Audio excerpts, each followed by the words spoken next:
Donc ici, dans ton dos, c'est la série Lumière Noire.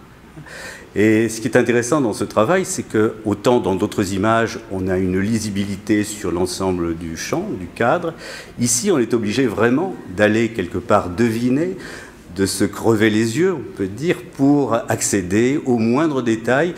Détails d'ailleurs que tu arrives vraiment à sortir, aussi bien d'ailleurs par ta technique photographique au moment de la prise de vue, mais aussi l'utilisation du procédé d'impression de digigraphie. Tu peux nous dire deux, trois mots sur ça?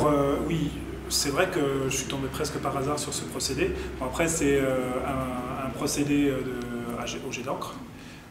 Finalement, presque tous ces procédés sont presque identiques, à vrai dire. C'est le nombre de couleurs qui compte. Et c'est vrai que je me suis rendu compte que ce procédé-là, sans parler du fait que c'est une encre pigmentaire, donc qui a une longue durée de vie théorique, il me permet de ne pas boucher les noirs.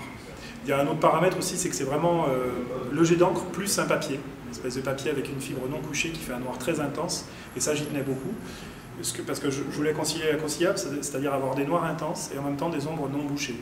Donc c'est vraiment ça l'idée, c'est pour ça que j'utilise cette technique.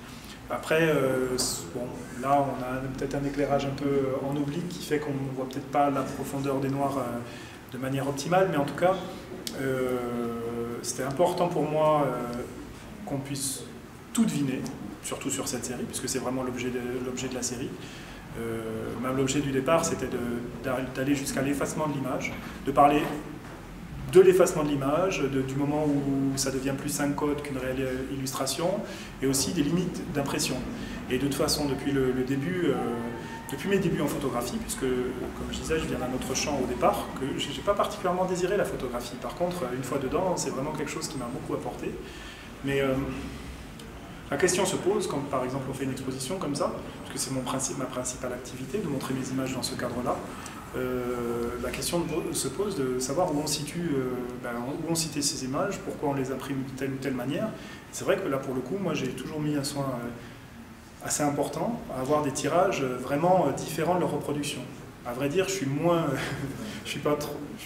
parfois fâché, mais je suis pas si fâché que ça quand une image est mal reproduite, sachant que ce n'est pas l'original. L'original étant le tirage d'expo, dans l'expo, et je trouve que c'est important qu'il y ait une différence. Non pas pour déprécier les reproductions, mais surtout pour magnifier la vraie œuvre, parce que finalement, il y en a une œuvre. Je veux dire, la photographie, c'est une œuvre reproductible, et donc pour moi, ce serait presque un archaïsme de la faire en un exemplaire, bien sûr, mais je la fais en très peu d'exemplaires, j'apporte un soin inouï à la qualité du tirage, pour qu'on ait vraiment... Je veux dire, quand on a le tirage dans les mains, on peut voir ce que je voulais dire. Au niveau de l'acte photographique, c'est vrai qu'on dit souvent que la photographie, donc, c'est une saisie, c'est une épiphanie, c'est quelque chose qui se joue vraiment dans la fraction de l'instant. Toi, tu es dans un rapport totalement méditatif. J'aimerais que tu nous dises deux mots justement sur la manière, une nuit par exemple, hein, tu pars, tu décides finalement d'aller dans un certain endroit, et là comment se joue ce rapport à la nuit, ce rapport à l'environnement, hein. Qu'est-ce qui se passe justement dans ces longues nuits? Je pense que on m'a dit que tu passais des nuits entières à photographier. Qu'est-ce qui se passe dans ce moment-là? Qu'est-ce qui t'attire justement dans cet univers, dans ce monde de la nuit, qui n'est pas le monde de la nuit des villes, où beaucoup de photographes travaillent, hein, mais là on est vraiment dans un espace totalement méditatif. Moi ce qui m'intéresse, au final, c'est des questions d'esthétique, certes, mais dès que j'ai commencé à circonscrire mon périmètre d'action en photographie, ce qui m'intéressait, c'était pas de montrer particulièrement de belles choses.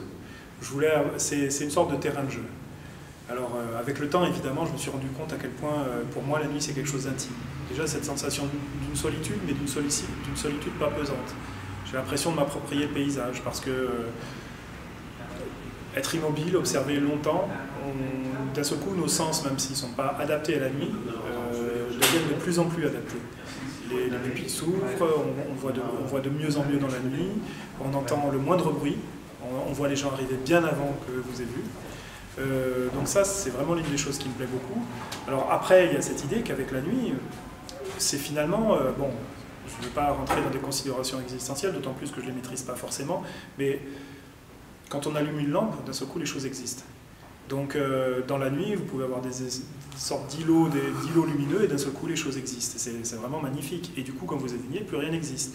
On ne voit pas la limite du monde la nuit. Alors évidemment, il y a des lumières avec... quand la lune est là, bien sûr, ça change un peu la perception, mais c'est très très beau aussi parce que la lumière est tellement douce qu'on n'a pas des ombres aussi profondes. Enfin, toute la partie imaginaire est assez belle aussi. C'est-à-dire que on peut s'inventer des choses, on passe à côté de choses aussi, on peut passer juste à côté de quelque chose sans l'avoir vu, on revient le jour, on n'avait pas du tout vu. Donc ça pour moi, c'est vraiment quelque chose que je trouve très agréable. Il y a cette question de fatigue. Le fait vraiment que je peux m'approprier le monde que je photographie comme une scénette en fait, comme si j'étais sur un plateau de cinéma, que tout était là pour moi, que du coup je peux me réapproprier tous ces éléments pour composer quelque chose. Donc dès qu'on allume, d'un seul coup on montre quelque chose et ça change complètement le sens de l'image. Pour le coup, c'est la nuit qui rapproche, enfin pour moi, l'activité photographique de la peinture. Et là, du coup, ça me plaît beaucoup, quoi.